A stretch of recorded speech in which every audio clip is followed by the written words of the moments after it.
One of the most important human activities is managing. For all managers and in all kinds of enterprises have the basic task of designing and maintaining an internal environment in which individuals working together in groups can accomplish selected mission and objectives.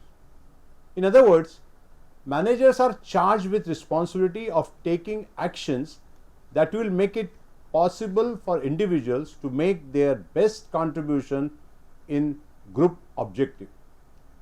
Manager's task is designing an internal environment for performance.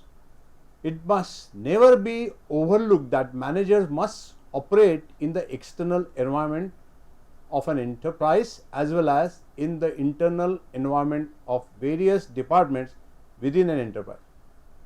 There are 5 or 6 factors of external environment acting on any organization. For example, government's rules, regulation, technology, social factors, ethical factors, and environment. These factors act on any business. So one has to work, scan these factors, and then do the business. All organizations are required to plan for their survival, and for this strategy is growth and development. Growth and development concept may change from organization to organization depending upon the nature of business.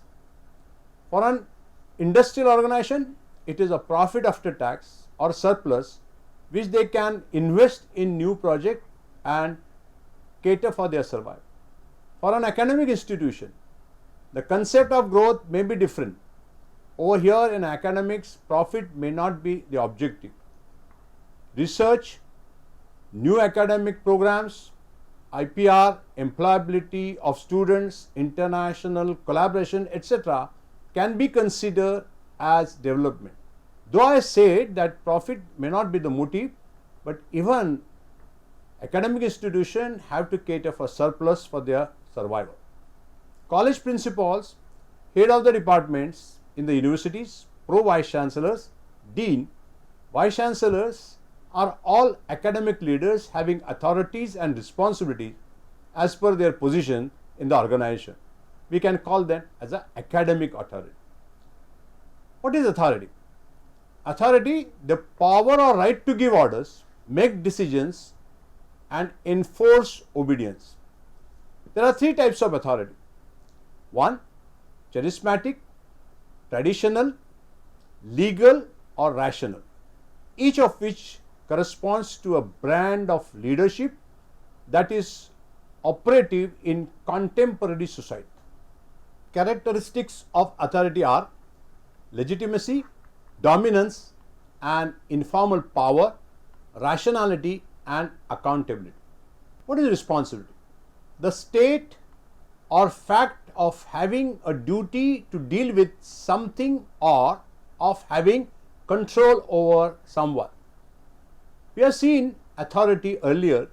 Every manager or every leader, when he or she occupies a position in the organization, that manager or that leader gets an authority by position. Authority and responsibility go hand in hand. Responsibility is a counter of authority.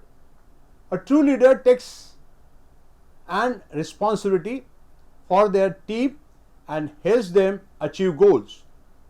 Every organization is striving to achieve predefined or predetermined goals, and therefore everyone in the organization have to work in tandem to achieve those goals. A state or fact of being accountable or to blame for something. Responsibility, a duty or obligation to satisfactorily perform or complete a task assigned by someone or created by one's own promise or circumstance that one must fulfill and which has a consequent penalty for failure.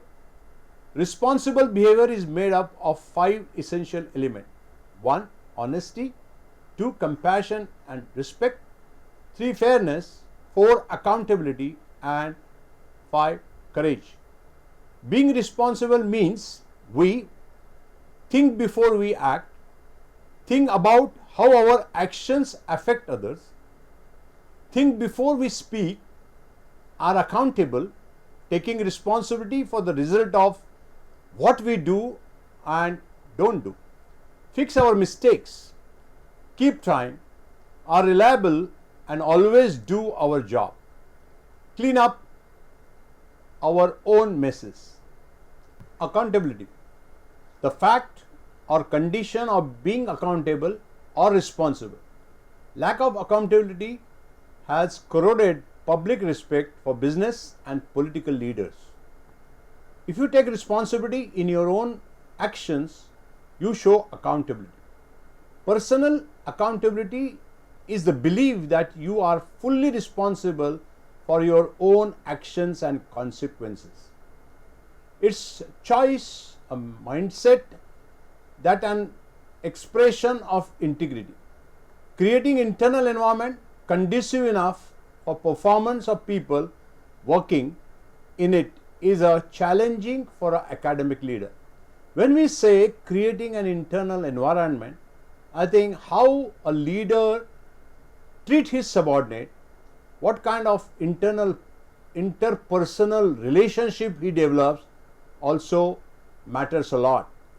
Question is how to develop responsibility and accountability on the part of subordinate teaching or non-teaching staff. Since responsibility being an obligation owned cannot be delegated, no superior can escape through delegation. Responsibility for the activity of subordinates, for it is the superior who has delegated authority and assigned duties. It is said that authority can be delegated, but not the responsibility.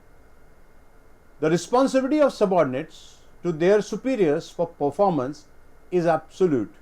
Once they have accepted an assignment and the right to carry out, the superiors cannot escape responsibility for the organization activities for their subordinates. The terms responsibility and accountability are often used interchangeably. Strictly speaking, accountability is used to denote a special kind of responsibility.